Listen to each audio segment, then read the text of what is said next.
یہ ایک باب السلام ہے جہاں سے لوگ آتے ہیں اور رسول اکرم صلی اللہ علیہ وسلم پر سلام پیش کرتے ہیں۔ جب آپ قدیم مسجد کے اندر آئیں گے تو آپ کو کچھ ستونوں کے اوپر نا یہ لکھا ہوا نظر آئے گا، ھذا حد مسجد النبی، حد مسجد النبی لکھا ہوا ہے۔ اس کا مطلب یہاں ان ستونوں تک رسول اللہ صلی اللہ علیہ وسلم کے زمانے میں مسجد تھی۔ یہ باب البقیع کہلاتا ہے جہاں سے سلام کے بعد لوگ واپس نکلتے ہیں۔ مفتی رشید احمد خورشید آفیشل۔ بسم اللہ الرحمن الرحیم۔ یہ قدیم مسجد کا تعارف میں آپ کو کروا رہا ہوں۔ مسجد نبوی قدیم جو ہے تو یہ 3 دروازے ہیں، اس کے مشرقی جانب، مغربی جانب، یعنی قدیم مسجد کے مغربی جانب یہ 3 دروازے ہیں۔ یہ ایک باب السلام ہے جہاں سے لوگ آتے ہیں اور رسول اکرم صلی اللہ علیہ وسلم پر سلام پیش کرتے ہیں۔ دوسرا جو دروازہ ہے یہ باب ابو بکر صدیق ہے، باب الصدیق کہلاتا ہے۔ اور تیسرا جو دروازہ ہے وہ باب الرحمہ کہلاتا ہے، جو آپ کو یہاں نظر آ رہا ہے، یہ بورڈ جو نظر آ رہا ہے آپ کو، یہ باب الرحمہ ہے، باب الصدیق۔ یہ باب الصدیق کے 3 حصے، یعنی یہ دروازے 3 ہیں لیکن ایک ہی باب کہلاتا ہے، ایک ہی دروازہ کہلاتا ہے یہ باب الصدیق۔ اس میں اس کا جو نام رکھا گیا ہے باب الصدیق، یہ ہاں یہ اس بنیاد پہ کہ یہاں پر جب آپ اندر جائیں گے تو اندر سے آپ کو میں وہ جگہ دکھاتا ہوں جہاں پہ لکھا ہوا ہے ہادی خوخۃ ابی بکر صدیق رضی اللہ تعالیٰ عنہ، کہ حضرت ابوبکر صدیق رضی اللہ تعالیٰ عنہ کا جو حجرہ تھا وہ ڈائریکٹ مسجد میں کھلتا تھا۔ یعنی روایات میں یہ آتا ہے کہ آپ جب ایک قدم گھر سے نکالیں دوسرا قدم آپ کا مسجد نبوی میں ہوتا تھا۔ تو یہ وہ دروازہ ہے مسجد باب الصدیق۔ یہاں پر یہ دیکھیں یہ لکھا ہوا ہے ہادی خوخۃ سیدنا ابی بکر، تو یہ یعنی یہاں پر نہیں تھا حضرت ابوبکر صدیق رضی اللہ تعالیٰ عنہ کا جو دروازہ تھا، وہ تو اصل میں وہاں پر تھا۔ جب آپ یہاں سے آئیں گے تو آگے آپ چلیں، جو آپ کو اس آڑ کے پیچھے جو آڑ لگی ہوئی ہے، اس کے پیچھے جو ستونوں پر سنہری رنگ کی دھاریاں بنی ہوئی ہیں، میں آپ کو آگے ویڈیوز میں وہ دکھاتا ہوں۔ تو یہ مسجد کا مسقف حصہ تھا جس پہ چھت تھی، تو اس مسجد کے قریب یہ دروازہ تھا، اسی کی سیدھ میں یہاں پر یہ باب الصدیق بنایا گیا۔ تو اصل دروازہ وہاں پہ تھا، اس کی سیدھ میں یہ بنایا گیا۔ جب آپ قدیم مسجد کے اندر آئیں گے تو آپ کو کچھ ستونوں کے اوپر نا یہ لکھا ہوا نظر آئے گا، ھذا حد مسجد النبی، حد مسجد النبی لکھا ہوا ہے۔ اس کا مطلب یہاں ان ستونوں تک رسول اللہ صلی اللہ علیہ وسلم کے زمانے میں مسجد تھی۔ یہاں سے آپ آگے جائیں گے تو یہ پھر آگے ریاض الجنہ کا حصہ شروع ہو جاتا ہے۔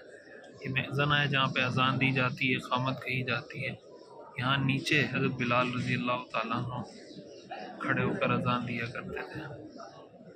تو یہ قدیم مسجد یہاں تک تھی۔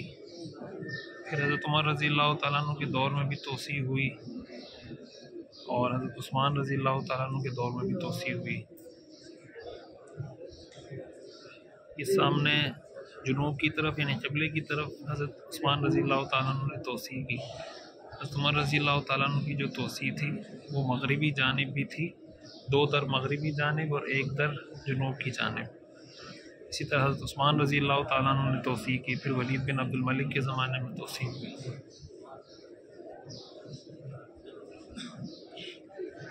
قدیم مسجد میں جب مسجد نبوی آئیں تو یہ کوشش ضرور کرنی چاہیے کہ جتنا زیادہ سے زیادہ قدیم مسجد میں نمازیں پڑھی جا سکیں، اور جتنا زیادہ یہاں قریب جا کر نمازیں پڑھی جا سکیں اتنا ہی بہتر ہے۔ یہ وہ سنہری دھاریاں ہیں جو میں نے بتایا تھا، آگے اگلی ویڈیوز میں بھی میں بتاتا ہوں آپ کو۔ یہ اس بات کی علامت ہے کہ یہ وہ حصہ تھا مسجد کا جس پہ چھت تھی یہاں تک، اور یہ اوپر جو گول دائرہ ہے گولڈن کلر کا، یہ اس کی چھت کی اونچائی کی نشانی کے طور پر ہے کہ یہاں تک چھت کی اونچائی تھی۔ مختلف ستونوں کو الگ الگ طریقے سے ممتاز کیا ہوا ہے تاکہ اس کی علامت کے ذریعے سے بتایا جا سکے کہ یہاں پہ کیا تھا کیا نہیں تھا۔ مزید آگے میں آپ کو بتاتا ہوں۔ محراب عثمانی ہے جہاں پر ہمیشہ سے نماز پڑھی جاتی رہی ہے۔ حضرت عثمان رضی اللہ تعالیٰ عنہ نے جو توسیع کی تھی اس وقت سے آج تک یہیں پر جماعت ہوتی تھی، لیکن اب وہ جماعت منتقل کر کے یہاں سے کی جاتی۔ یہ جو مسجد، یہ جو محراب ہے جہاں پر اذان دی جاتی ہے میزانہ، یہاں نیچے کھڑے ہو کر حضرت بلال رضی اللہ تعالیٰ عنہ اذان دیا کرتے تھے۔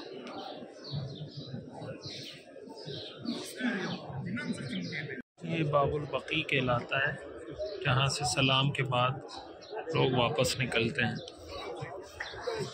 اس کے ساتھ ہی آگے باب جبریل ہے۔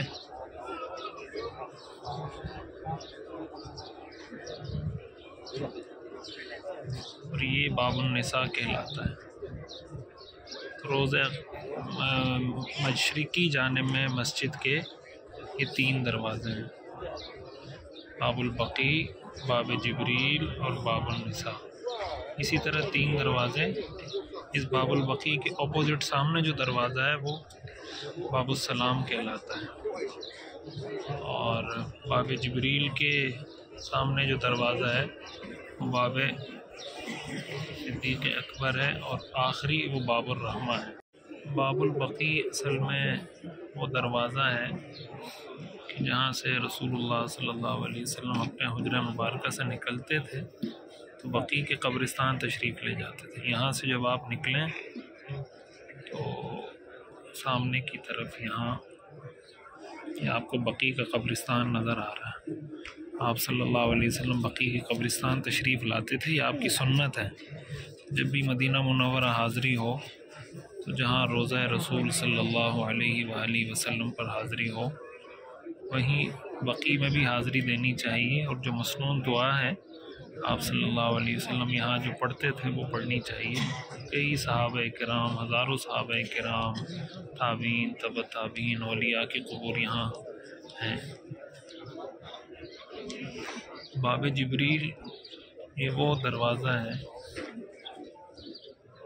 یعنی یہ وہ دروازہ تو نہیں ہے لیکن اس کے قریب آگے چھوٹا سا دروازہ ہے، اس کو کے قریب ہی دروازہ بنایا گیا، جہاں سے جبریل علیہ السلام نے غزوے سے واپسی پر رسول اللہ صلی اللہ علیہ وسلم کو فرمایا تھا کہ آپ نے جنگ کا لباس اتار دیا، ہم نے تو ابھی لباس نہیں اتارا۔ پھر آپ نے فرمایا کہ میں جا کے دشمن کے دلوں کو ہلاتا ہوں تاکہ ان کے دلوں میں مسلمانوں کا رعب بیٹھ جائے۔ یہاں حضرت جبریل علیہ السلام کی ملاقات ہوئی تھی۔ یہ دروازہ ایک علامتی ہے، اس کے اندر چھوٹا دروازہ ہے جو بند ہے، اس کے باہر قریب یہ دروازہ بنایا گیا۔ یہ باب النساء ہے جہاں سے خواتین مسجد میں آتی تھیں نماز وغیرہ پڑھنے کے لیے۔ قدیم مسجد کا ایک حصہ ریاض الجنہ بھی ہے، جس کے بارے میں رسول اللہ صلی اللہ علیہ وسلم نے فرمایا ما بین بیتی و منبری روضۃ من ریاض الجنہ، کہ میرے گھر اور میرے ممبر کے درمیان جو حصہ ہے یہ جنت کے ٹکڑوں میں سے ایک ٹکڑا ہے۔ تو ریاض الجنہ بھی قدیم مسجد نبوی کا حصہ ہے، اس کے بارے میں تفصیلی بھی لوگ انشاءاللہ الگ سے بنایا جا رہا ہے، وہ آپ کے سامنے آ جائے گا۔ اس ویلاگ میں قدیم مسجد نبوی کا تعارف ہے لیکن ریاض الجنہ کا تفصیلی تعارف نہیں ہے۔ ریاض الجنہ کا تفصیلی تعارف انشاءاللہ دوسرے ویلاگ میں آپ دیکھ سکیں گے۔